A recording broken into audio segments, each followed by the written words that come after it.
تو یا تو پراپر پورے شافعی فقہ کو فالو کریں آپ. تو تلاعب فی الدین جو ہے نا کہ یہ کھانا ہے تو وہ فقہ میں چلا گیا, یہ کھانا ہے تو وہ فقہ میں چلا گیا. تو اگر آپ ایک فقہ کو فالو کرتے ہیں تو پھر پراپر وے میں اس کو فالو کریں. تو فقہ حنفی میں یہ جائز نہیں ہے اور اس کے دلائل بہت مضبوط ہیں. تو اس لیے میں تو نہ جھینگا کھاتا ہوں, نہ کیکڑا کھاتا ہوں, اور نہ کوئی اور سمندر کی مچھلی شوق سے کھاتا ہوں الحمدللہ. لیکن بہرحال جھینگے میں چونکہ اختلاف آ گیا ہے تو اس اختلاف کی بیس پہ اگر کوئی کھا رہا ہو تو اس کو ہم منع بھی نہیں کرتے. اور بعض دفعہ یہ بھی ہوتا ہے کہ کسی چیز میں بہت زیادہ ابتلا ہو جائے اور وہ مسئلہ اختلافی ہو تو پھر بھی شریعت میں اس میں گنجائش ہوتی ہے. اب بنگلہ دیش میں تو جھینگا بہت کھایا جاتا ہے, حالانکہ وہ سارے حنفی ہیں, اے ٹو زیڈ سب پکے حنفی ہیں.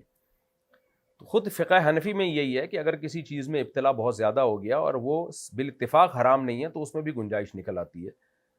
تو کیونکہ وہ اب وہاں تو چھڑوانا ممکن ہی نہیں ہے, تو چونکہ اختلافی مسئلہ ہے تو اس اختلاف کا بہرحال فائدہ امت کو پہنچایا جائے گا. وہ فائدہ یہی ہے کہ فتویٰ تو یہی دیا جائے گا کہ جائز نہیں ہے, لیکن ایسے حرام نہیں ہے جیسے کتے بلی حرام ہوتے ہیں یا چھپکلیاں حرام ہوتی ہیں, ایسے حرام نہیں ہے. تو اجتناب کریں, تقوی کا تقاضا یہی ہے. لیکن اگر کہیں بہت زیادہ رواج ہے یا وہ رواج چھڑوانا بہت مشکل ہے تو پھر اس میں گنجائش کا پہلو بھی دیا جا سکتا ہے امام شافعی رحمہ اللہ تعالیٰ کی رائے کے مطابق. اور خود میں نے بتایا جھینگے میں تو اس لیے بھی کہ ہمارے ہی علماء کے درمیان یہ مسئلہ اختلافی ہو گیا ہے. تو حضرت مفتی تقی عثمانی صاحب کی جو کتاب میں نے پڑھی ہے اس بارے میں, ان کی رائے میں یہ مچھلی نہیں ہے. اگرچہ ہمارے شیخ حضرت مفتی رشید احمد صاحب, مولانا یوسف جہانوی شہید رحمۃ اللہ علیہ, سب علماء اسی کے قائل ہیں کہ یہ مچھلی نہیں ہے. سوری, مفتی تقی صاحب اس کے قائل ہیں کہ یہ مچھلی ہے. لیکن جو ڈاکٹروں سے ہماری بات ہوئی ہے اور مشاہدہ اگر دیکھا جائے جھینگے کو تو مچھلی کی کوئی مشابہت آتی نہیں ہے.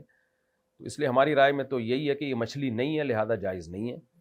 مگر میں نے بتایا کہ اچھا خاصا اختلاف ہے, تو اس اختلاف کی بیس پہ ضرورت کے وقت فائدہ اٹھایا جا سکتا ہے. ضرورت کیا ہے کہ آپ جہاز میں جا رہے ہو, کھانے کو کچھ بھی نہیں ہے, تو کتے بلے کھانے سے بہتر ہے بھائی جھینگا کھا لو. وہ مکروہ, اس لیے علماء اس کے لیے ہلکا لفظ استعمال کرتے ہیں, حرام کے بجائے مکروہ تحریمی کا لفظ یا مکروہ کا لفظ استعمال کرتے ہیں. تو بات بہت لمبی ہو گئی ہے, لوگ پھر کنفیوز ہوتے ہیں جواب سے کہ کیا کریں. جواب یہی کہ جھینگا مت کھائیں, یہ کریں آپ. اور کوئی کھا رہا ہو تو اس پہ فتوے بھی نہ لگائیں, آرام سے ایک دفعہ منع کر دیں بھائی نہیں کھائیں. وہ پوچھ لے, اگر پوچھے نہیں تو کچھ چھیڑے نہیں اس کو. وہ آپ سے پوچھے کہ جائز ہے یا نہیں ہے تو آپ بتا دیں ہماری رائے میں ٹھیک نہیں ہے, بس اس سے آگے نہ بڑھیں.